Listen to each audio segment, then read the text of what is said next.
আসসালামু আলাইকুম দর্শক, শুভেচ্ছা নিন। আপনাদের সবাইকে স্বাগত জানাচ্ছি আমি কনক সারোয়ার আজকের অনুষ্ঠানে। দর্শক, জনতার কথা, ১ বছর হয়ে গেল আমাদের হাসিনা পলায়নের। ১ বছর পূর্তি আগামীকাল ১ বছর পূর্তি হবে। আজকে আমাদের এখানে ৪ঠা আগস্ট, বাংলাদেশে ৫ই আগস্ট শুরু হয়ে গেছে। আ এর মধ্যে গত ১ বছরের মধ্যে গত ৭-৮ মাস ধরে আমি বলব, আ যার সঙ্গে যার দেখা হয় বা আমাদের সঙ্গে যাদের দেখা হয় সবাই বলেন যে, "ভাই কি বুঝতেছেন?"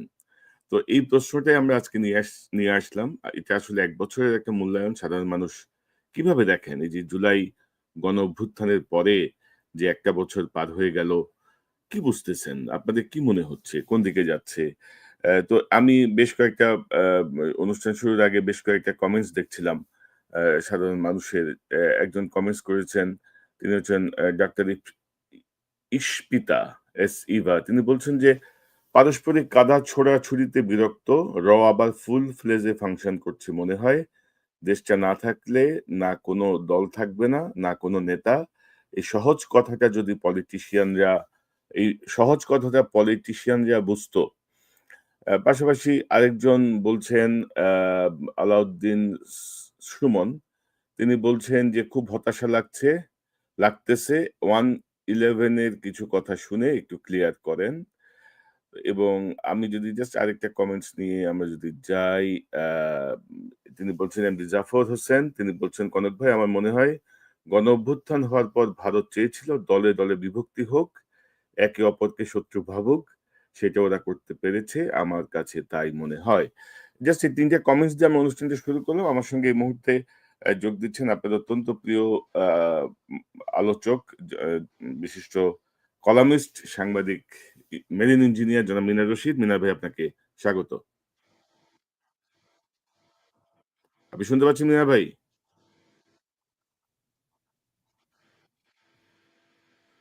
মিনার ভাই আমার ধন্যবাদ কনক সারোয়ার ভাই। হ্যাঁ, জি, জি, জি, আমরা শুনতে পাচ্ছি। আপনি কি শুনতে পাচ্ছেন আমাকে? আমি শুনতে পাচ্ছি, জি। দর্শক, আমরা মিনার রশিদের সঙ্গে ৪-৫ মিনিট এই উদ্ভূত পরিস্থিতি নিয়ে একটু কথা বলব। তারপরে আমরা আপনাদের জন্য আ লিংক ওপেন করে দিব এবং আচ্ছা, আপনারা আপনাদের মতো করে মতামত দেবেন।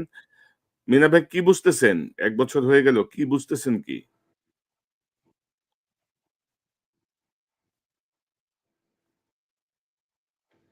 আচ্ছা, কনক ভাই, আমি তাহলে সরাসরি প্রশ্নে চলে যাই যে আপনি যে ৩ জনের কথা বললেন, হুম, আসলে এটা সারা দেশের মানুষের মনে এই একটা আশঙ্কা বা এক ধরনের আতঙ্ক বিরাজ করছে। এটা নিয়ে আমার কাছে যেটা মনে হয় যে আমরা এটাকে খুব বেশি সিরিয়াসলি না দেখে, এরা যেহেতু পারস্পরিক প্রতিদ্বন্দ্বী হয়ে গেছে, আগে একসাথে ছিল, এটা স্বাভাবিক। এখন এটাকে আমাদেরও চিন্তাধারাও একটু চেঞ্জ করতে হবে, যে তাদেরকে একটু স্পেস দিতে হবে এই ঝগড়া, এই ফাইটিং এর জন্যে। কিন্তু এটার একটা লিমিট থাকতে হবে। ওই লিমিট ক্রস করা যাবে না। তা আমি কিছু পজিটিভ সাইন যেটা বলবো, যে আপনি যদি মির্জা ফখরুল সাহেব, সালাউদ্দিন সাহেব, ওনাদের কথাই কিন্তু গত কয়েকদিনে বেশ কিছু সেই ঐক্যের কথা আবার আসছে। দ্যাট মিনস তারাও এই জিনিসটা ফিল করছেন এবং that is a good sign. এটাকে আমাদের ধরে রাখতে হবে। আর এই রাজনৈতিক যে ঝগড়া বা ডিবেট বা যেটাই বলেন, এটাকে ওই যে কথাটা বললাম, এটা একটু স্পেস দিতে হবে। আর এটা মনে করেন যে আমরা যদি ব্রিটিশ গণতন্ত্র, আমি একটু সংক্ষেপে আপনাদের স্মরণ করিয়ে দিচ্ছি। ব্রিটিশরা এই যে আজকে তাদের যে এই ম্যাচুরিটি, গণতন্ত্রের যে ম্যাচুরিটি, এটার জন্য কিন্তু তারা মানে অনেক, ওদের ১২ জন স্পিকারকে কিন্তু হত্যা করেছে।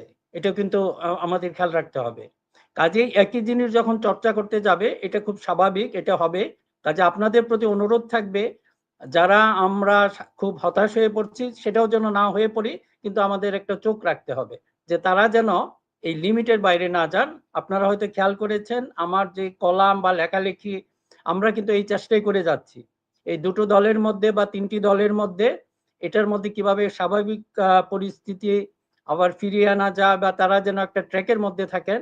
আমার মনে হয় যে কনক স্যার ভাই, আপনার এই অনুষ্ঠান বা এর মাধ্যমে আমরা সবাই যেন এই চেষ্টাটা করি। কিছু মানুষ থাকতে হবে, কিছু মানুষ বিএনপির পক্ষ নিয়ে ফাইট করবে, কিছু মানুষ জামাতের পক্ষ নিয়ে ফাইট করবে, কিছু মানুষ এনসিপির পক্ষ নিয়ে ফাইট করবে।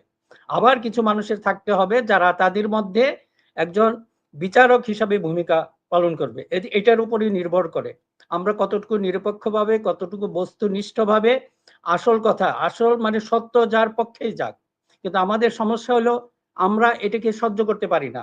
অনেককেই দেখা যাচ্ছে যে কারো পক্ষে একটু আপনি বলে ফেললেন, একটু সময় না নিয়ে সাথে, সাথে আপনাকে ওটা ব্র্যান্ড করে ফেলবে যে আপনি তো জামাতের লোক, আপনি বিএনপির লোক। প্লিজ ফর গড সেক কিছু মানুষকে আপনারা রাখেন। এটা যারা করছে এটা আপনারা দেখেন সেই প্রথম আলো সহ সেই ঘরানারই। আপনারা টেরও পাচ্ছেন না।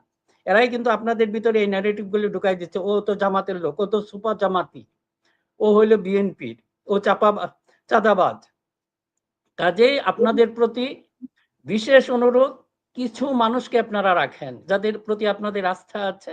আমরা সবাইকে যেন ওই সুপার জামাতি, সুপার বিএনপি এগুলি বানিয়ে না ফেলি। কিছু মানুষ আছে, এই যে আমি একটা উদাহরণ দিই, দুদিন আগে জামাতের আমির উনি একটা ভালো এক্সাম্পল সেট করেছেন। উনি কিন্তু চিকিৎসা এই ওনার লেভেল থেকে প্রথমবারের মতো, ওনার কিন্তু সামর্থ্য ছিল কিন্তু উনি কিন্তু বাইরে যান নাই, আমাদের প্রশংসা করতে হবে। আবার দেখেন ছাত্রদল এই দুদিন আগে সমাবেশের পর ওরা এটা ক্লিন করেছে, that's a very positive side. এখন আমাদেরকে সেই প্রশংসাগুলি করতে হবে। একজনের প্রশংসা দেখলে আপনি তাদেরকে ওই দলে বানিয়ে ফেলবেন, for the God sake don't do it. কিছু মানুষ আছে তারা এটাতে থাকবে। তো গত গত এক ঠিক আছে, বছরে আমার মনে হয় নেটওয়ার্ক বোধহয় একটু সমস্যা আছে। আমি ও আপনি বোধহয় আমার কথা শুনতে পাচ্ছেন না।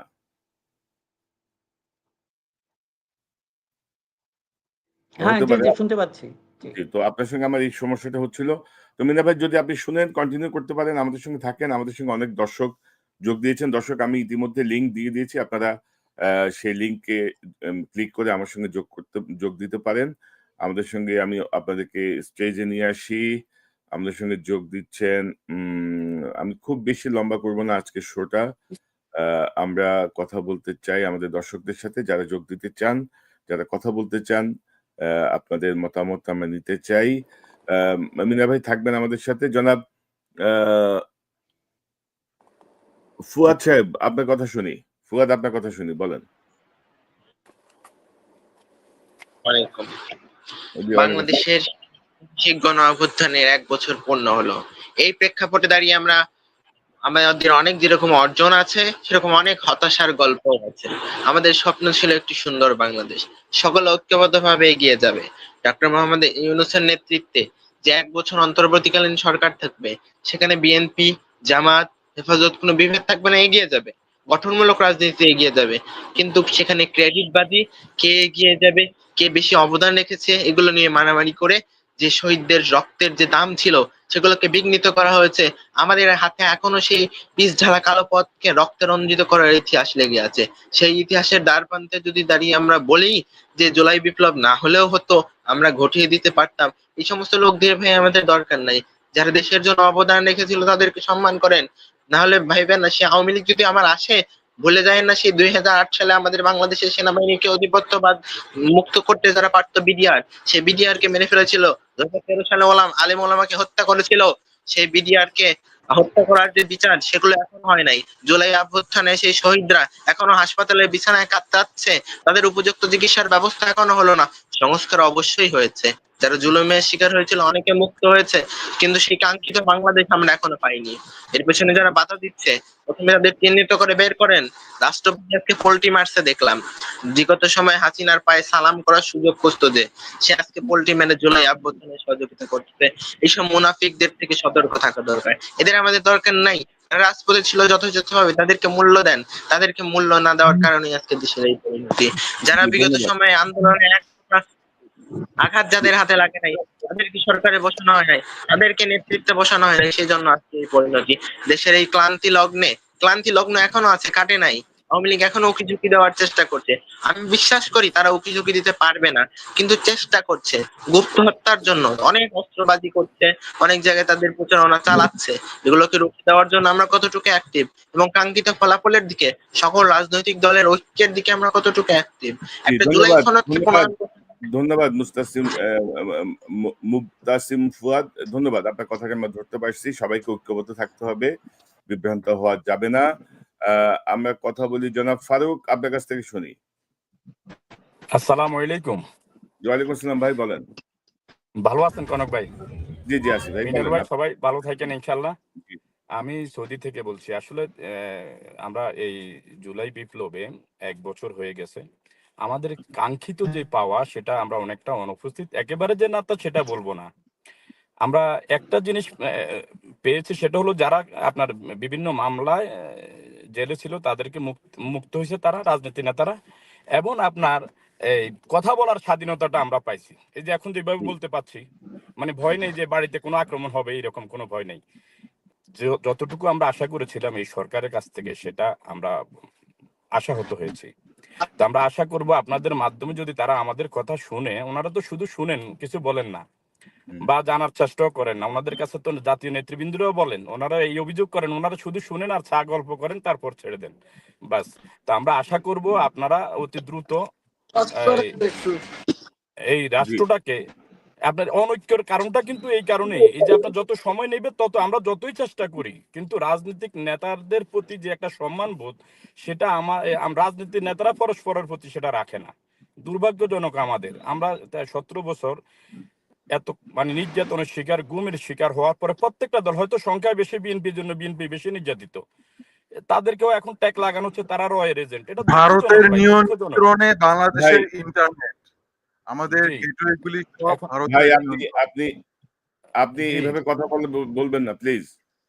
জি এখন প্রত্যেকে ব্যাপার, মাইক্রোফোনটা জি মিউট করে কনক ভাই, রাখেন। জি বলেন। জি কনক ভাই, হুম ব্যাপার হলো আসলে দুঃখজনক, কথাটা বলতে যায় কথাটা অন্য লাইনে চলে গেলাম। আসলে দুঃখজনক। আমরা আশা করি এখন যাই হয়েছে আমাদের অন্তত সামনের দিনগুলোতে অত দ্রুত, হয়তো এটা বললে অনেকে বলবে যে অন্যরা চায় এই জন্য না, আমাদের আসলে একটা নির্বাচিত, একটা সময় আমি নিজেও বিএনপির সমালোচনা করেছি এই জন্য, কিন্তু এখন দেখলাম যে না, অতি দ্রুত নির্বাচন হওয়া দরকার, না হলে এটা কন্ট্রোলে আসবে না ভাই। যেইভাবে জি শুরু হয়েছে আমাদের আসলে মুক্তির পথ কোথায়?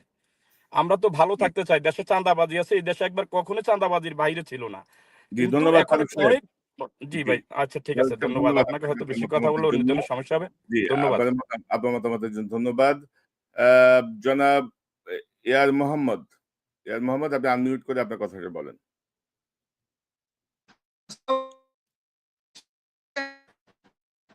আপনার বোধহয় নেটের সমস্যা হচ্ছে। এয়ার মোহাম্মদ সাহেব জি না, আপনার নেটের সমস্যা হচ্ছে, আপনি আবার একটু চেষ্টা করেন, আবার জয়েন করেন। আহ, জনাব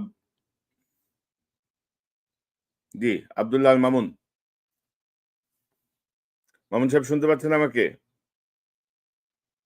আনমিউট করে নেন ভাই, আনমিউট করে নেন। জি আসসালামু বলেন। আলাইকুম। ওয়ালাইকুম আসসালাম, বলেন আপনি বলেন ভালো মামুন আছেন? সাহেব। জি আছি ভাই, বলেন আপনার কথা বলেন। কি বুঝতেছেন জি, দেখি বলেন। আমি বলতে চাচ্ছিলাম যে কি হচ্ছে, কি হতে যাচ্ছে, এই যে আতঙ্ক একটা পরিবেশ সৃষ্টি করা হচ্ছে, এটা একটা মিডিয়া প্রোপাগান্ডা। মিডিয়া একটা প্রোপাগান্ডা ছড়িয়ে সবার মধ্যে একটা আতঙ্ক পরিবেশ সৃষ্টি করতে যাচ্ছে। এটা জুলাই গণঅভ্যুত্থানে যারা শক্তি আছে সকলে মিলে এটাকে প্রতিরোধ করতে হবে। জি আপনাকে ধন্যবাদ, আপনার মূল্যবান মতামতের জন্য। আহ, জনাব আসিফ ইকবাল, আপনার কথা শুনি ভাই। আনমিউট করে নেন, জি, হ্যালো স্যার, কনক স্যার, আমি আপনাকে জি, বলছি আপনি আমাদের যে ক্যামেরায় যান, গেটওয়ে গুলি, আপনি আরেকটু পেছনে যান, আপনি পেছন থেকে বলেন, আপনার পুরো ফেসে বলেন। জি বলেন বলেন। আমি বলতে চাচ্ছি আমাদের গেটওয়ে, ইন্টারনেট গেটওয়ে গুলি ভারতের নিয়ন্ত্রণে এবং তাদের পলিসি অনুযায়ী চলতেছে, এবং আমরা এটা চেঞ্জ করতে চাই। কারণ আমি যখন প্রথমে আমাদের স্যাটেলাইট যখন ছিল, সেগুলো আমাদের আইএসপিরা ছাদের উপরে ছিল, সেগুলো হাসিনা নিয়ে যায়, আমাদেরকে বাধ্য করে কেন্দ্রীয়ভাবে যেটা সে ফিল্টার করতে পারে। আমি এই ব্যাপারে আমার ভিডিও আছে, আমি সেটা বলতে চাচ্ছি আমাদের গেটওয়ে গুলো ঠিক করতে হবে। সব ভারতের নিয়ন্ত্রণ এবং ভারতের প্রেসক্রিপশনে পলিসি গুলো সেভাবে কন্টিনিউ করতেছে, এবং এই ব্যাপারটা আমি কাউকে বুঝিয়ে দিতে পারতেছি না যে আমাদের মূল যোগাযোগ ব্যবস্থাটাই তাদের হাতে, এবং আমাদের সমস্ত কিছু তারা মনিটর করতে পারতেছে এটার মাধ্যমে। আমাদের সেনাবাহিনী সহ সব কিছু আসলে এই এই এই- আমার কথা শেষ। আমি জানি এ ব্যাপারে জি করতে পারবে, এটাই আমার বলার ছিল। জি, ধন্যবাদ। ধন্যবাদ পলাশ সাহেব। আপনি গুরুত্বপূর্ণ একটা প্রসঙ্গ উত্থাপন করেছেন। আমরাও এটা জানি। এখন পর্যন্ত গত ১১ মাসে এই জাতীয় কোনো উদ্যোগ আমরা দেখি নাই। আ আমরা কথা বলবো এমডি আমিনুল ইসলাম। আমিনুল সাহেব, আপনার কথা শুনে আনমিউট করে নেন। জি। আসসালামু আলাইকুম। আশা করি ওয়ালাইকুম। আপনারা সকলে ভালো আছেন। আমি প্রথম কনক স্যারের লাইভে আসলাম। তো আমি আসলে বলতে চাই একটাই যে কালকে যেহেতু জুলাই সনদের যে ঘোষণাপত্র, আমি একটা কথা শুনলাম যে এই জুলাই ঘোষণাপত্রে নাকি বলা আছে যে পাকিস্তান নাকি উপনিবেশ, অর্থাৎ পাকিস্তানের উপনিবেশে নাকি আমরা ছিলাম। এই কথা বলা একটা মিথ্যাচার এবং এটা হাসিনা আওয়ামী লীগেরই বয়ান। এটা এই জুলাই সনদ হতে পারে না প্রথমত। সেই হিসেবে এটা বাদ দেওয়া উচিত। কারণ রাজনৈতিক অস্থিরতার কারণে আমরা আলাদা হইছি, স্বাধীন হইছি ঠিকই, কিন্তু এটা উপনিবেশ ছিল না, আমরাই পাকিস্তান করছিলাম। এটাই মাথায় রাখতে হবে জি, সরকারকে।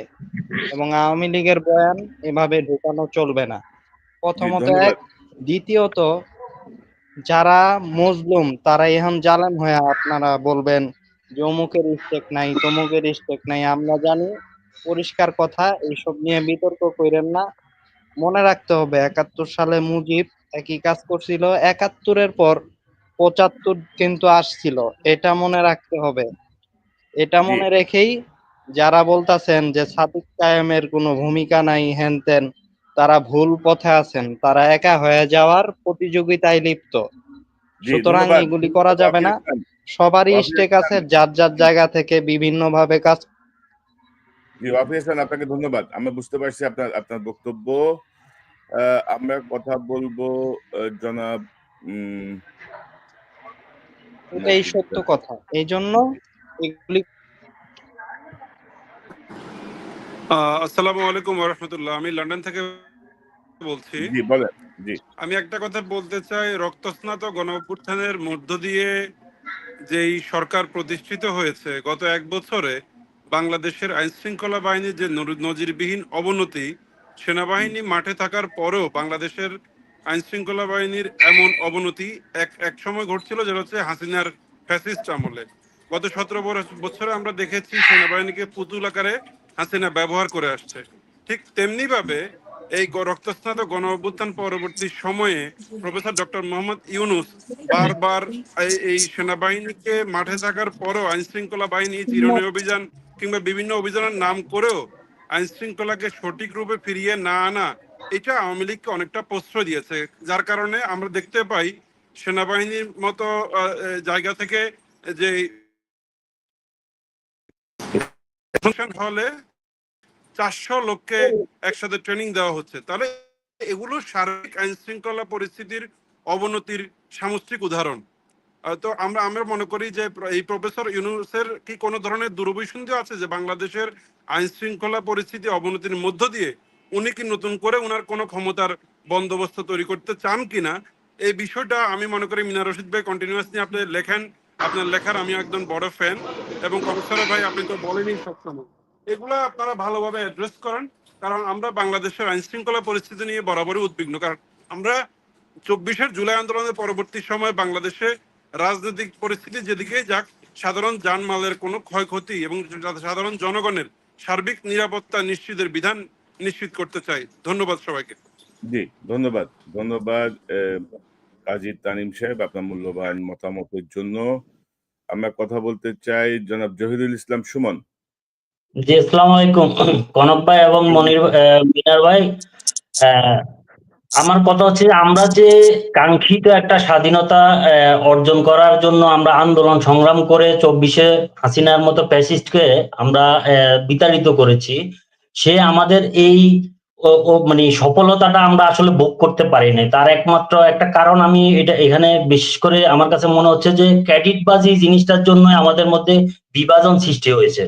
যে ক্যাডেটবাজির জন্য যারাই এই ক্যাডেটবাজি করেছে যে তারা স্টেক হোল্ডার, মূল স্টেক হোল্ডার, এই জন্য আমাদের এই বিভাজন এবং এই জন্য আমরা আসলে আমাদের কাঙ্ক্ষিত সেই ইয়েতে পাই নাই, মানে সে অর্জনটা আমরা আসলে ধরে রাখতে পারছি না। তো আমি এখানে বলতে চাচ্ছিলাম, মিনার ভাইকে একটা প্রশ্ন করতে চাইছিলাম, উনি তো এখন নাই, কিন্তু আমি একটু আমাদের আসিফ নজরুল স্যার যে উপদেষ্টা আছে, আইন বিষয়ক উপদেষ্টা, উনি একটা ইয়ে করছে, হাসপাতাল বানাচ্ছে প্রবাসীদের জন্য। কিন্তু আমাদের কথা হচ্ছে যে আপনি প্রবাসীদের জন্য টিকিট যে ভাড়া আছে, ওই ভাড়াটা যদি না কমান, কিংবা বিদেশ যা মানে শ্রমিকদের যে বিদেশ যাতায়াত করে ওখানে ভাড়া প্লাস মনে করেন যে যাওয়ার কষ্টটা যদি না কমায়, হাসপাতাল কিংবা আপনার চা টি স্টল তৈরি করেন, কিংবা লাকেজ কাটাকাটি গুলো বন্ধ না করেন, প্রবাসীদের হয়রানি গুলো বন্ধ না করেন, তাই সেটা না করে আপনি বিলাসবহুল কোনো মানে চিন্তা করেন, আসলে এগুলোর থেকে আমাদের জরুরি যে বিষয়গুলো ওগুলো নিয়ে দৃষ্টিকোণ দেওয়া উচিত। আমি জি কনক ভাই আপনাকে প্রশ্নটা করে যাই, সেটা হচ্ছে যে মিনার ভাই যেহেতু নাই, যে এই যে আমাদের চেতনা, আমরা আসলে অনেক বছর ধরে মানে চেতনা ব্যবসা দেখে আসছি। তো এখন যে 24-এ যে একটা দল নতুন হয়েছে, আমরা অবশ্যই তাদের প্রতি কৃতজ্ঞ, এবং জনতার প্রতি কৃতজ্ঞ, রাজনৈতিক দলের প্রতি কৃতজ্ঞ, কারণ হচ্ছে সবাই মিলে ফ্যাসিস্ট থেকে আমাদেরকে মুক্ত করেছে। কিন্তু চেতনা কি এখনো কন্টিনিউয়াস আছে? নতুন দল যারা আসছে তাদের ভিতরে কি 24-এ চেতনা নিয়ে এসে 71-এর চেতনা তার 24-এ ডাইভার্ট হয়ে কি সে চেতনা ব্যবসা কি আমরা এখনো দেখে যাব? এই জিনিসটা জি আপনি ধন্যবাদ বিশ্লেষণ ধন্যবাদ করবেন। সুমন সাহেব, ধন্যবাদ। জনাব সাকিব, শিহাব অ্যাক্টিভিস্ট শিহাব, আনমিউট করে নেন। জি জি কনক ভাই, আসসালামু আলাইকুম। জি কনক ভাই, আসসালামু আলাইকুম। আমার স্পেসিফিক ভাবে অল্প কিছুই বলতাম, কারণ আমি বয়সে সবার থেকে ছোট এই জায়গায়, আর আমি ইন্টারমিডিয়েট শুরু থেকেই আপনাদের টকশো গুলো ফলো করে আসছি। আপনি হয়তো আমার কথা শুনতে পাচ্ছেন। জি শুনতে পাচ্ছি, জি বলেন। জি, আচ্ছা, আমার প্রশ্নটা স্পেসিফিক ভাবে, আজকে আমার দেশের একটা নিউজ ছিল যে বিমান বাহিনীর অভ্যন্তরে নেটওয়ার্ক ফাঁস। তো এই ব্যাপারটা যখন প্রকাশ হয়, তারপরে আইএসপি এর বিজ্ঞপ্তি দিয়ে জানাইলো যে এই প্রতিবেদনটা বিভ্রান্তিকর। তো মানে দ্বিতীয় স্বাধীনতার 1 বছর পরে আসেও এখন পর্যন্ত নিয়ে কথা বলতে হচ্ছে। তারপরেও ব্যাপারগুলো একটু লুকোচুরি আমাদের মধ্যে, মানে প্রকাশ্যে আসতেছে আবার আসতেছে না। তো সরকার এই ব্যাপারটা নিয়ে কি স্ট্যান্ডার্ড? এই ব্যাপারটা যেহেতু নিরাপত্তা বিশ্লেষক আছে মিনার রশিদ ভাই, যেহেতু উনি নাই, উনি থাকলে আমার স্পেসিফিক ভাবে উনি মানে আমার পক্ষ থেকে আপনি একটু জানতে চাইেন যে এই ব্যাপারগুলো মানে আমাদের আর আর কতদিন অপেক্ষা করতে হবে যে এই ব্যাপারগুলো নিয়ে ক্লারিফিকেশন আসতে। জি জি। ধন্যবাদ শিহাব সাহেব আপনার মূল্যবান মতামতের জন্য। জনাব তাহেরুল, আপনার কথা শুনি। আসসালামু আলাইকুম কনক ভাই, আপনাকে অসংখ্য ধন্যবাদ, এবং উপস্থিত ছিলেন আমাদের মিনার রশিদ ভাই, ওনাকেও আমি আন্তরিক মুবারকবাদ জানাচ্ছি। তো আমি একটু ব্যস্ততম সময়ের মধ্যে আপনাদের সাথে জয়েন করেছি, তার জন্য ছোট্ট দুটি কথা বলবো। প্রথমটা হচ্ছে, আমাদের যে রাজনৈতিক প্রেক্ষাপটে যে ক্রাইসিস গুলো শুরু হয়েছে, তার জন্য নতুন দল যারা গঠন করেছে নাহিদদের নেতৃত্বে, তাদের অনেকেই এর জন্য দায়ী। আর বাংলাদেশের অনৈক্য আমি দেখতে পাচ্ছি না, ঐক্য আছে, কিন্তু ঐক্যটাকে ধরে রাখতে হবে। বাংলাদেশ জাতীয়তাবাদী দল কিংবা জামাত সহ আরো বিভিন্ন যারা রাজনৈতিক দল আছেন, তাদের সবাইকে নিয়ে এগিয়ে যেতে হবে। কিন্তু নাহিদদের বারবার আমার কাছে মনে হচ্ছে একদমই হচ্ছে, কখনো তারা বিএনপির দিকে ছুটতেছে, কখনো তারা জামাতকে নিয়ে কন্ট্রোভার্সিয়াল ভূমিকা পালন করতে যাচ্ছে। এগুলো মোটেই কাম্য নয় বাংলাদেশের নতুন রাজনৈতিক ব্যবস্থাপনার ক্ষেত্রে। এখন আমার যেটুকু পরামর্শ, আমি যেটুকু মনে করি, আমি ক্ষুদ্র একটি দেশ থেকে এই গেছে যে আমরা অভ্যুত্থান হয়েছে, এই অভ্যুত্থানে আমাদের সকলের অভিমত ছিল, আমাদের সকলের সকল জায়গা থেকে কন্ট্রিবিউশনটা ছিল। আমি একজন প্রবাসী হয়ে আমাদের সারা রাত জেগে থেকেও আমাদের এটাও একটি সময়ের ব্যয় করে এই বিপ্লবকে সার্থকতার সাথে আমাদের সবার আকর্ষণ ছিল এবং সবার মনোযোগ ছিল। তাই আমি বলবো সবাইকে ক্রেডিট দিয়ে এই বিপ্লবকে একটি বাংলাদেশে যুগান্তকারী ইতিহাস হিসেবে থাকতে হবে। আর সবচেয়ে বড় কথা হচ্ছে, ফেসিবাদ যেন কোনোদিন না আসতে পারে, তার ব্যাপারে আমাদের সবার একটি ভূমিকা থাকতে হবে। জি অসংখ্য ধন্যবাদ তাহেরুল ধন্যবাদ। সাহেব, ধন্যবাদ। আমরা একটু কথা বলবো জনাব আব্দুর রহিম। রহিম সাহেব বলেন। জি, আসসালামু আলাইকুম। কনক সরোয়ার ভাই, কেমন আছেন? জি আছি আলহামদুলিল্লাহ ভাই, বলেন। জি, বিষয় হচ্ছে, আমি দীর্ঘদিন থেকে আপনার টক শো এবং ইলিয়াস ইলিয়াস ভাই টক শো এবং পিনাকি দাদার টক শো ফলো করে থাকি, বিশেষ করে আপনাদের তিনজনেরই। কারণ আপনাদের থেকে কিছু সঠিক কথা পাওয়া যাচ্ছে আর কি। আপনারা কোনো পক্ষের হয়ে কোনোদিন কাজ করতে আমি দেখি নাই। সবসময় নিরপেক্ষ কথাই বলে যাচ্ছেন। এই জন্যই ভালো লাগে আপনাদেরকে। জি, এবং আপনার আমি যেটা মতামত। বলতে চাচ্ছি, সেটা হচ্ছে এই একটা বিপ্লব ঘটে গেল। তো এনসিপির যারা আছেন এদেরকে সবাই যেহেতু সামনের সারি থেকে এরা নেতৃত্ব দিয়েছে জুলাই অভ্যুত্থানের, সবাই এদেরকে কম বেশি শ্রদ্ধা করে, সম্মান করে। কিন্তু ইদানিং এর মধ্যে তাদের কিছু বেয়াদবি লক্ষ্য করা যাচ্ছে। তারা জামাত শিবিরের পিছনে লাগিয়ে গিয়েছে অলরেডি। এতদিন বিএনপির পিছনে ছিল, এখন জামাতের পিছনে লাগছে। তো বিষয়টা হলো যে কি, এরা যে একবার বিএনপির পিছনে একবার জামাতের পিছনে লাগে, এদের ভবিষ্যৎ তো অন্ধকার। এরা ভবিষ্যতে এদের তো কোনো মিত্র রাখতেছে না, সবাইকে শত্রু বানাচ্ছে। এদের পরিণতি অত্যন্ত ভয়ানক হয়ে যাবে ভবিষ্যৎ, যেটা আমি দেখতে পাচ্তেছি, যেটা আমার কাছে মনে হচ্ছে আর কি। জি, কারণ ধন্যবাদ। রাজনীতিতে মিত্র বলতে কিছু প্রয়োজন, কিন্তু এরা আশেপাশে কারো মিত্র রাখে না। এরা অনেকটা গাদ্দারি স্টাইলে কথাবার্তা বলে। এগুলি জি, সাধারণত ধন্যবাদ জহিম সাহেব। ধন্যবাদ। আপনার জি মূল কথাটা আমি বুঝতে পারছি। আপনাকে অসংখ্য ধন্যবাদ। আমরা কথা বলবো, আরো কয়েকজন যোগ দিয়েছেন। আমরা খুব বেশি লম্বা করতে চাই না আজকের অনুষ্ঠানটা। আহ, আমরা চেষ্টা করতেছি। জি, আমরা কথা বলবো জনাব মুস্তফা আপনার সাথে। জনাব মুস্তফা, শুনতে পাচ্ছেন? এটা আনমিউট করে নেন, আনমিউট করে দিচ্ছি আমি আনমিউট করে দিচ্ছি। জি,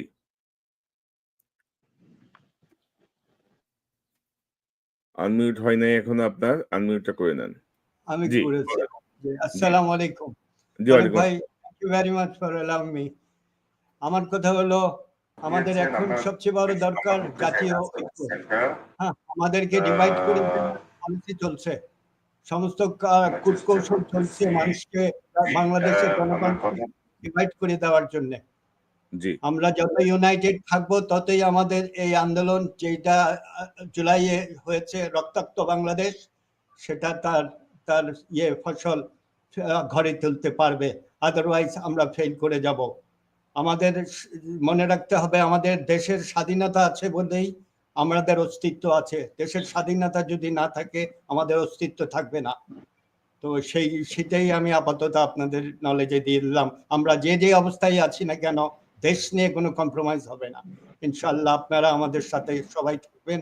আল্লাহ তাআলা আমাদের সবাইকে রক্ষা করবে। জি, আসসালামু আলাইকুম। ধন্যবাদ, ধন্যবাদ। ওয়ালাইকুম আসসালাম। আপনার মূল্যবান মতামতের জন্য ধন্যবাদ। আমরা কথা বলবো জনাব মুরাদ সিঙ্গাপুর থেকে। জি, আসসালামু আলাইকুম ভাইয়া, আমাকে শোনা যাচ্ছে? জি, শোনা যাচ্ছে ভাই, বলেন আপনার মতামতটা শুনি। জি ভাই, এখন সরি, আমি প্রথমে দুঃখিত, রাত 2:30 বাজে তো রুমে সবাই ঘুমাইছে, সকালে কাজে জি, জি, যেতে হবে, এজন্য একটু জি, অন্ধকারে আছি। তো ভাইয়া, আমি এনসিপি আর বিএনপি কে নিয়ে দেশের বর্তমান পরিস্থিতি নিয়ে সামান্য কিছু বলি। আসলে বিএনপির কিন্তু আসলে বলতে গেলে পাকা ধান ছিল, মানে সামনে ধান কেটে ফসল ঘরে তোলা। কিন্তু বিগত 5 আগস্টের পর আসলে তাদের কি হলো রে ভাই, তারা নিজেরাই প্রায় 150 জন মানুষ নিজেরাই মারামারি করলো। এটা তো তাদের দরকার ছিল না। আমার হুম, জামাত নিয়ে কোনো অভিযোগ নেই, বিএনপি অবশ্যই বড় দল, কিন্তু তারা কি জামাতকে ফলো করতে পারে না? কেন তাদের ভিতর এখন পর্যন্ত 150 জন মানুষ মারা গেল? দেশে যদি এই 150 জন মানুষ না মারা যাইতো, তাহলে মোটামুটি আমরা ধরেই নিতাম দেশে কোনো বিশৃঙ্খলা নাই। বিশৃঙ্খলা যা হইতেছে তা তো সব বিএনপি করতেছে। বিএনপি কি বুঝে না যে ফেসবুক, ইউটিউব, তারপর আপনার টিকটক, রিলস, এইসব মাধ্যমে এই তারা যে জামাত শিবিরকে রাজাকার বলতেছে, এগুলো মানুষ দেখতেছে না? তারা একসাথে 25টা বছর রাজনীতি করলো, এখন কি এমন হইলো যে তারা রাজাকার হয়ে গেল? আগে কি রাজাকার ছিল না? এগুলো কিন্তু ভাই মানুষ দেখে। যমুনা টিভির একটা ভিডিও দেখলাম আপনার 10 মিনিটে 1.32 মিলিয়ন ভিউ, মাত্র 10 মিনিটে। সেটা ছিল আপনার চট্টগ্রামে বিএনপির 2 গ্রুপের সংঘর্ষ। ভাই এগুলো দেখে মানুষ কি মেসেজ পাচ্ছে? এগুলো কি বিএনপি না? তারা বুঝে না? জি, আওয়ামী লীগ ধন্যবাদ, যে ভাষায় ধন্যবাদ কথা, মুরাদ জি সাহেব। ভাই, জি, ভাই একটু প্লিজ ভাই। জি, আওয়ামী লীগ ভারতের ভাষায় কথা বলতো, এখন বিএনপি যদি তাই করে তাহলে তো মুশকিল। আর এনসিপির কথা কি বলবো, তারা মানে সবাইকে শত্রু বানায় ফেলছে। এনসিপির জন্য ভালো কাজ হবে জামাত শিবিরকে ফলো না করলে অন্তত পক্ষে সবার সাথে সম্মান নিয়ে রাজনীতি করা, না হলে ভাই আম চালা উভয় যাবে। ধন্যবাদ ভাই, জি, ভালো ধন্যবাদ, থাকবেন। ধন্যবাদ মুরাদ সাহেব আপনার মূল্যবান মতামতের জন্য। জনাব ওয়াফি হাসান, খুব সংক্ষেপে। আসসালামু আলাইকুম। জি, কনস্যার ভাই, আপনার কাছে আমি একটা তথ্য জানতে চাচ্ছি। 2 দিন আগে শুনলাম যে ঢাকা মর্গের হাসপাতালে এখনো নাকি 6টা শহীদের লাশ আছে, এখনো তাদেরকে দাফন করা হয় নাই। সেটা কি সত্য তথ্যটা? আমার কাছে এই মুহূর্তে একুরেট ইনফরমেশন নাই, আমি আচ্ছা, চেক ওইটা করব। শুনছি যে এখনো 6টা লাশ আছে, এখনো তাদেরকে দাফন করা হয় নাই। যদি এমন হয় তাইলে উপদেষ্টারা কি করেন? তাইলে তো আমি উপদেষ্টাকে মনে করবো পুরো উপদেষ্টাই ব্যর্থ। ওরা তো লাশের সাথে গাদ্দারি করতেছে, তাদেরকে কোনো খোঁজ খবর নেয় নাই, এখনো 6টা লাশ আছে, তাদের দাফন করা হয় নাই।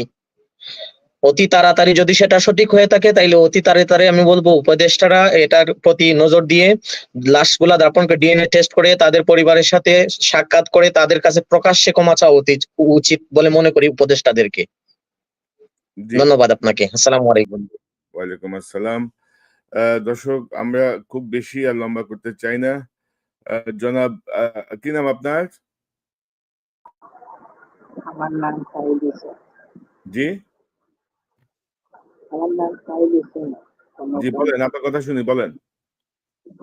স্যার, আমি চাই দেশের ঐক্যতা যেন ভালো থাকে। আমি বলতেছি একটা ছেলে, আমি চাই দেশের সবাই যেন ভালো মতো রাজনীতি করে বা আমি বিএনপি দলকে ভালোবাসি, কিন্তু আমি চাই সবাই যেন ঐক্যতা আপনার থেকে কথা কিছু বোঝা যাচ্ছে না ভাই, আপনার কথা কিছু বোঝা যাচ্ছে না। আপনি আবার চেষ্টা করেন। জনাব, জি, আপনার কি নাম আপনার ভাই? আপনার নাম কি? আমার নাম লিখে রাখছেন দেখতেছি আপনি। বলেন। শুনতে পাচ্ছেন? আসসালামু আলাইকুম। সরোয়ার জি, ভাই, আমার নাম গিয়াসউদ্দিন। জি, গিয়াসুদ্দিন সাহেব বলেন। শুনতে পাচ্ছি। আমার কথা শুনতে পাচ্ছেন কনক সরোয়ার ভাই? জি, জি, শুনতে পাচ্ছি ভাই, বলেন।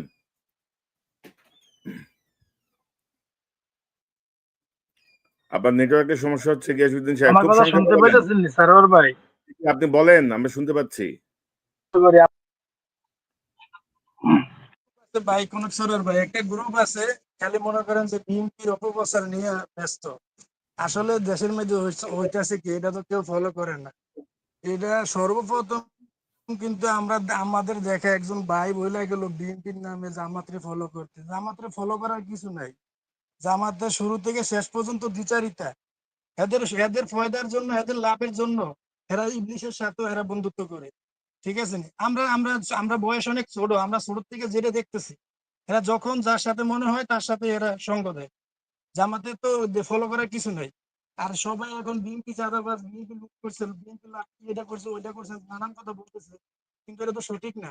আসলে লুটপাট কি করতেছে, যারা তকদির বাণিজ্য, এটা পদ বাণিজ্য, এটা ওইটা করতেছে, এরা লাখ লাখ কোটি টাকা কামাইতেছে। বিএনপির মধ্যে আছে কিছু চেষ্টা লোক, এরা টেম্পু স্ট্যান্ড এনে হেনে দখল করতেছে, এগুলো লাগে বদনাম হইতেছে। আসলে বড় বড় চাঁদাবাজি যারা করতেছে হ্যাঁ কোনো খবর নাই। আর 17 বছর যে শেখ হাসিনা লুটপাট করে পঙ্গু করে দিয়ে গেছে দেশটা, ওইটার কোনো নিউজ নেই। খালি বিএনপি করছে, বিএনপি করছে, এটা বলতে চায় সবাই।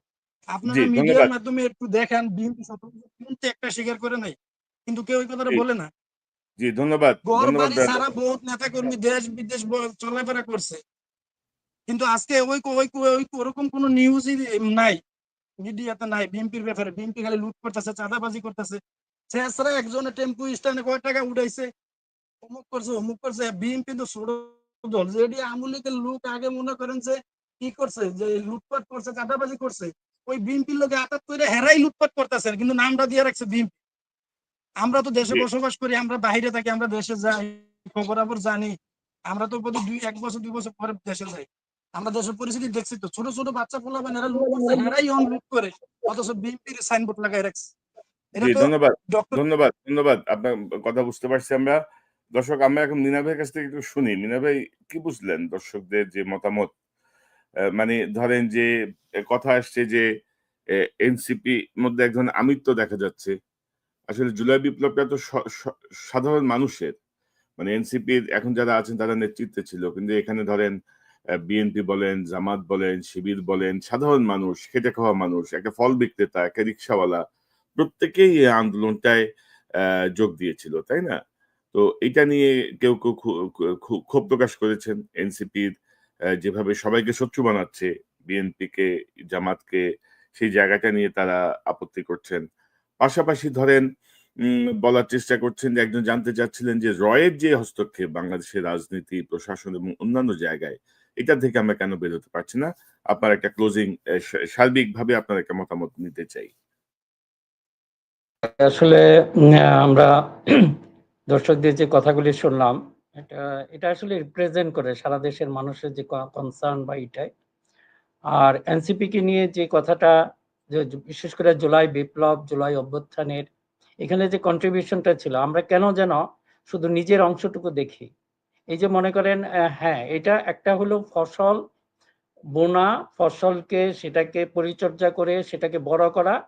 এটা করেছে গত 15-16 বছর যাবৎ বিএনপি, জামাত সহ অন্যান্য রাজনৈতিক দলগুলি, এতে কোনো সন্দেহ নাই। কিন্তু এটাও সত্যি, তারা কিন্তু ফসলটা ঘরে তুলতে পারতেছিল না।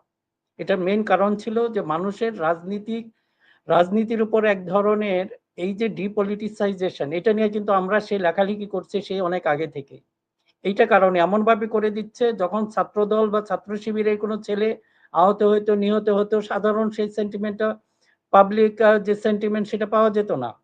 এটা থেকে যে পলিটিক্যাল পার্টিগুলি যে ডিসিশন নিয়েছে, খুবই ম্যাচিওর একটা সিদ্ধান্ত হয়েছে, এবং এইটাই দেখা যাচ্ছে এখন একটা কাল হয়ে পড়ছে টোটাল রাজনীতির জন্য। কারণ তারা ফসল সবকিছু করেছে, কিন্তু ফসলটা তুলতে পারে নাই। তাই বলে এই যে এনসিপি কে আপনাকে অবশ্যই ক্রেডিট দিতে হবে, ফর সামহাও তারা এই ফসলটা ঘরে তুলেছে। কিন্তু তারা যদি সেটা ভুলে যায় যে এই ফসলটা কে বপন করেছে, কে পরিচর্যা করে বড় করেছে, সেটাও তাদের ভোলা ঠিক না। এবং অন্যদিকে এনসিপি কেও সেই ক্রেডিটটা দিতে হবে। আমরা যদি এই জায়গায় আসতে পারতাম, তাহলে দেখতেন এই সমস্যাগুলো হতো না। কোনো একটা জায়গা থেকে আমরা মনে হয় যে এইগুলো একটু ডিসকারেজ করতে হবে। যারা একজন আরেকজনকে খাটো করে দেখবে, এক রাজনৈতিক দল আরেক দলকে, ধরেন আমরা গত 50-60 বছর কি দেখেছি, দুইটা রাজনৈতিক দল মানে একজন আরেকজনের শত্রু। কিন্তু গণতন্ত্র তো এটা শত্রুতা না। গণতন্ত্র হলো আপনি রাজনৈতিক প্রতিপক্ষকে সেভাবে ডিল করতে হবে, শত্রু হিসাবে না। কিন্তু সেই একই জিনিস যদি আমরা এখনো ক্যারি ওভার করি, এই জুলাই আন্দোলনের আগে এবং পরে আমরা একটা পরিবর্তন দেখতে চাই, জনগণ একটা পরিবর্তন দেখতে চায়। এখন রাজনৈতিক দলগুলি যদি পারস্পরিক শত্রু হয়, আমাদের আবার সেই ওয়েস্টেজ অফ দ্য টাইম, আমাদের এফোর্ট নষ্ট হবে। কাজে আপনাদের প্রতি আমাদের বিনীত নিবেদন, এই রাজনৈতিক দলগুলির প্রতি, আগে আমি যে কথাগুলি বলছিলাম, আপনারা এই জনগণের কথাগুলি শুনলেন, এগুলির প্রতি একটু আপনার গুরুত্ব দেন। রাজনৈতিক প্রতিপক্ষ কখনো শত্রু না। আপনারা যদি সেটা ভাবেন, জনগণ হয়তো বিকল্প অন্য কোনো রাস্তা বের করে নেবে। এটা আচ্ছা মিনা ভাই, জনগণ বসে থাকবে না। আমি একটা প্রসঙ্গ আনতে চাই। আমাদের দর্শক একটা মন্তব্য করেছেন যে আসসালামু আলাইকুম কনক ভাই, 111 এর গন্ধ পাওয়া যাচ্ছে। আমেরিকায় আপনারা সেই গন্ধ পেয়েছেন কিনা জানি না। বাংলাদেশে এর গন্ধ ছড়িয়ে যাচ্ছে। ভবিষ্যৎ আল্লাহ পাকের ইচ্ছা কি হবে জানি না। এবং পাশাপাশি আমি যদি অ্যাড করি, আজকে আমাদের তথ্য উপদেষ্টা মাহফুজ আলম তিনি একটা পোস্ট দিয়েছিলেন। সেটি নিয়ে বিবিসি সংবাদ করেছে। 1-11 পদধ্বনি কেন শোনা যাচ্ছে, তিনি এরকম একটা পোস্ট দিয়েছিলেন। আমি যদি বলি, সোমবার সন্ধ্যায় ফেসবুকে একটি পোস্টে 1-11 পদধ্বনি শোনা যাচ্ছে বলে উল্লেখ করে নিজে ভেরিফাইড ফেসবুকে একটি পোস্ট দিয়েছিলেন। সে পোস্ট দেওয়ার ঘন্টাখানেক পরে কেন তিনি এই মন্তব্য করেছেন তার ব্যাখ্যাও দিলেন তিনি। তো এখন আমরা অবশ্য সেই পোস্টটা তার ভেরিফাইড যে ফেসবুক সেই ফেসবুকে আমরা এই পোস্টটা পাইনি। আমি সার্চ করলাম, তিনি পুরো পোস্টটাই তিনি সরিয়ে নিয়েছেন। কারণ আমি তার ফেসবুকে ঢুকে দেখলাম যে তিনি 111 এর পদধ্বনি সংক্রান্ত যেই পোস্টটার কথা বিবিসি নিউজ করেছে, সেই নিউজটা আমি দেখছি না এখানে। তো আমার মনে হয় তিনি সেটা সরিয়ে নিয়েছেন। অতীতে যেমন বিভিন্ন পোস্ট দিয়ে তিনি আবার সরিয়ে নিয়েছেন, এমন কিছুই হয়তো হয়েছে। তো এরকম একটা গুজব কিন্তু চাওয়ার আছে যে 111 এর মতো কিছু একটা হতে যাচ্ছে, ওইদিকে যাচ্ছে, বা সবকিছু মিলিয়ে আপনার কোনো পর্যবেক্ষণ আছে কিনা? আমরা এটা শুনে আমার অনুষ্ঠান শেষ করব। আচ্ছা, 111 এটা হচ্ছে কি যে এক ধরনের আতঙ্ক। আমরা মনে হয় যে এইগুলিকে যেন প্রমোট না করি, বা এই সব ধারণাগুলিকে যেন আরো সামনে এগিয়ে না নিই। কারণ হলো কি যে সম্ভাবনা তো সবসময় থাকে, সেটা হবে, কিন্তু 1-11 করার মতো সাহস এখন আর কেউ পাবে না। কারণ এখন মিডিয়া বা সোশ্যাল মিডিয়া এমন পর্যায়ে চলে গেছে যে একটা কিছু বলেই সে এটা করতে পারবে না। এটা আমি বিশ্বাস করি না। কাজে আপনারা আতঙ্কিত হবেন না, আতঙ্ক ছড়াবেন না, এটাই হলো কথা। আরেকটা হলো, আমরা অবশ্যই এই পারস্পরিক যে রাজনৈতিক দলগুলি আছে তাদেরকে একটা জায়গায় কন্টেইন করুন। দিস ইজ ইউর স্পেস, এর বাইরে যাবেন না। একটা সীমারেখা আমরা টেনে দিব। এর বাইরে যদি যায়, আপনারা যারা এই কথাগুলি শুনছেন, আমরা ঐক্যবদ্ধ হব, দেশের স্বার্থে হবে, সেটা ১/১১ই হোক বা রাজনৈতিক দলগুলির অনৈক্যের মাধ্যমে আবার ফেসিবাদীর পুনর্জন্ম হোক, সবগুলি আমাদের প্রতিরোধ করতে হবে। কাজেই আতঙ্কিত হবেন না, এটা কখনোই সম্ভব না। বর্তমান বিশ্ব প্রেক্ষাপট, বাংলাদেশের প্রেক্ষাপট ১/১১ কখনোই সৃষ্টি হবে না। আর ডক্টর মোহাম্মদ ইউনূসের প্রতি আমাদের যে রেসপেক্ট আছে, আমি অনুরোধ করব আপনার প্রমিস মতো সেই নির্বাচন ডেফিনেটলি হয়তো কয়েকদিনের মধ্যে ঘোষণা করবেন, সেই নির্বাচনটা করুন, এটা ধরে রাখুন। আমরা তো বললাম আমরা ফাটাফাটি করবো, এই কথা কিন্তু মির্জা ফখরুল সাহেব, সালাউদ্দিন সাহেব ওনারাও বলেছেন। আমরা ডিবেট করব, আমরা ঝগড়া করব এবং দেশের প্রয়োজনে আবার এক হয়ে যাব। এটা কিন্তু দিস ইজ এ, এই জিনিসগুলিকে প্রমোট করেন। ওই যে কথাটা বললাম, রাজনৈতিক দলগুলির মধ্যে এগুলি থাকবেই বা এগুলি তো কন্ট্রোল করা যায় না। আপনি যখন বউয়ের সাথেও ঝগড়া লেগে যান, তখন তো এটা কি বলবেন না বলবেন সেটা তো আপনি কন্ট্রোল করা যায় না। আর প্রতিদ্বন্দ্বী দলগুলির মধ্যে এগুলি হবে, কিন্তু আমাদের কাজ হলো আমরা যেন এখানে হাওয়া না দিই এবং যারা হাওয়া দেয় তাদেরকে যেন আমরা প্রতিরোধ করি, এটাই আমাদের কাজ। কাজেই আবার বলবো, আতঙ্কিত হওয়ার কিছু নাই। ইনশাল্লাহ এই দেশকে আর পিছনে নিয়ে যেতে পারবে না কেউ। আল্লাহ আমাদের সেটা সহায় হবে। পারবে না, সেটা পারবে না ইনশাল্লাহ, এটা আমরা বিলিভ করি। তবে ধরেন যে সার্বিকভাবে আমরা যেটা দেখছি আর কি, পরিকল্পিতভাবে একটা অস্থিতিশীল পরিবেশ তৈরি করার চেষ্টা করছে কোনো মহল।